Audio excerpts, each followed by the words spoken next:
of 62. This is Democracy Now!, democracynow.org, the War and Peace Report. I'm Amy Goodman, as we continue our special on the return of Manuel Zelaya.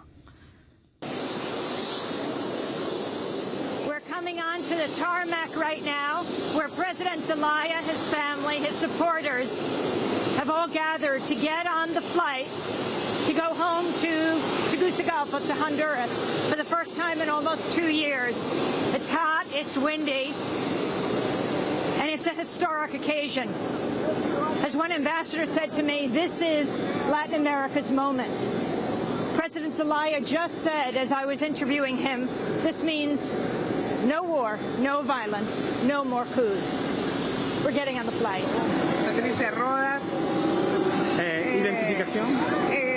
Presidenta del Partido Liberal de Honduras. I am Patricia Rodas, ex-president of the Liberal Party of Honduras.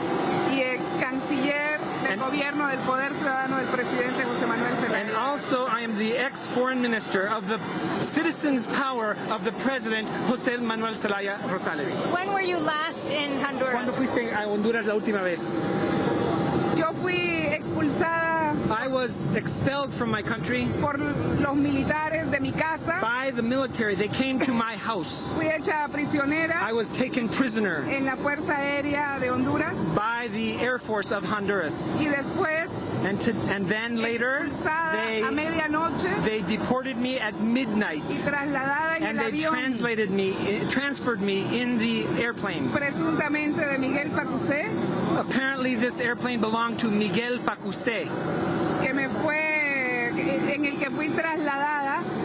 The plane in which I was transferred. I was transferred forcibly and expatriated forcibly. Y me recibió en ese momento en la República Mexicana. And at that moment, I was received by the Republic of Mexico. And you're feeling right now? En este momento, ¿cómo te sentís?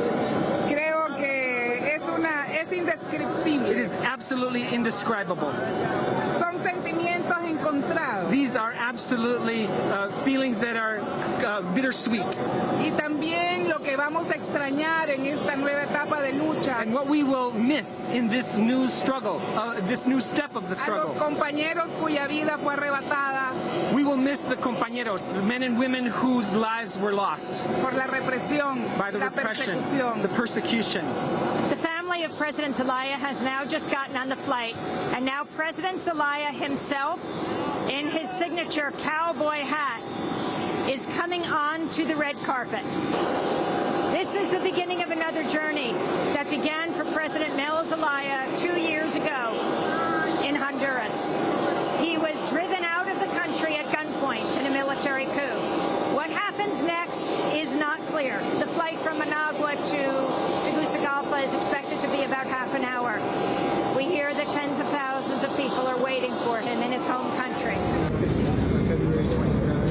We've just flown from Nicaraguan airspace into Honduran airspace.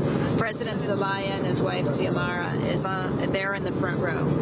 And actually, the president has flown over to Tegucigalpa before, but he was not able to land. It was a very fateful day when hundreds of thousands gathered at the airport in Tegucigalpa to greet him.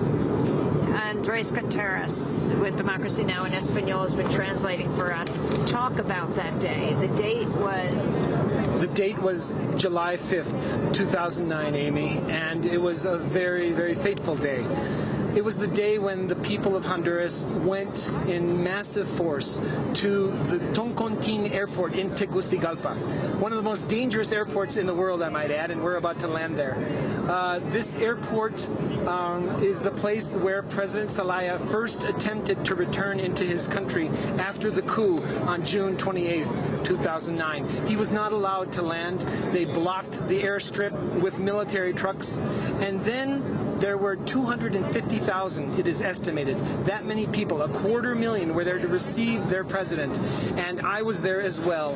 And we all wanted that plane to land. We could see the plane in the air, just as when we approach in about 15 minutes, they will be able to see us. And what happened is that plane was not allowed to land. And what happened after that? The people continued in a very peaceful protest, and that peaceful protest turned violent, not by the demonstrators, not by those who were protesting, but by the military and the police, who started shooting at the crowd. And there were several victims who were wounded, but one who was killed. His name is Isis Obed Murillo, 19 years old at the time, on July 5th, 2009. And there is a monument in his honor very near the airport where he died. I have been at that monument at a moment when there have been ceremonies in honor of the martyrs of the coup d'etat of Honduras. It's actually the very first place that I saw Xiomara Castro de Zelaya, the wife of President Zelaya, who stayed in Honduras after he was expatriated in the coup.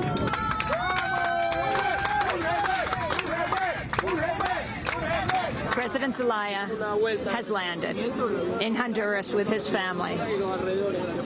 He is just about to step out of the plane. We saw thousands of people on the outskirts of the airport waving flags. We also saw riot police. Now a small gaggle of press is going to document his arrival. When President Zelaya walks off the plane, he kneels down and kisses the ground. After greeting family and friends, many of whom he hadn't seen for years, his motorcade slowly made its way through massive crowds to the rally to thank his supporters. It was held at the memorial to the young man killed by Honduran security when Zelaya had attempted to land in Honduras a week after the coup. President Zelaya addressed the crowd. Zelaya then went to the presidential palace and had a ceremonial banquet with the delegation that accompanied him on the flight, as well as the current Honduran president, Porfirio Lobo, and OAS Secretary General Insulza. President Zelaya then went home for the first time in 20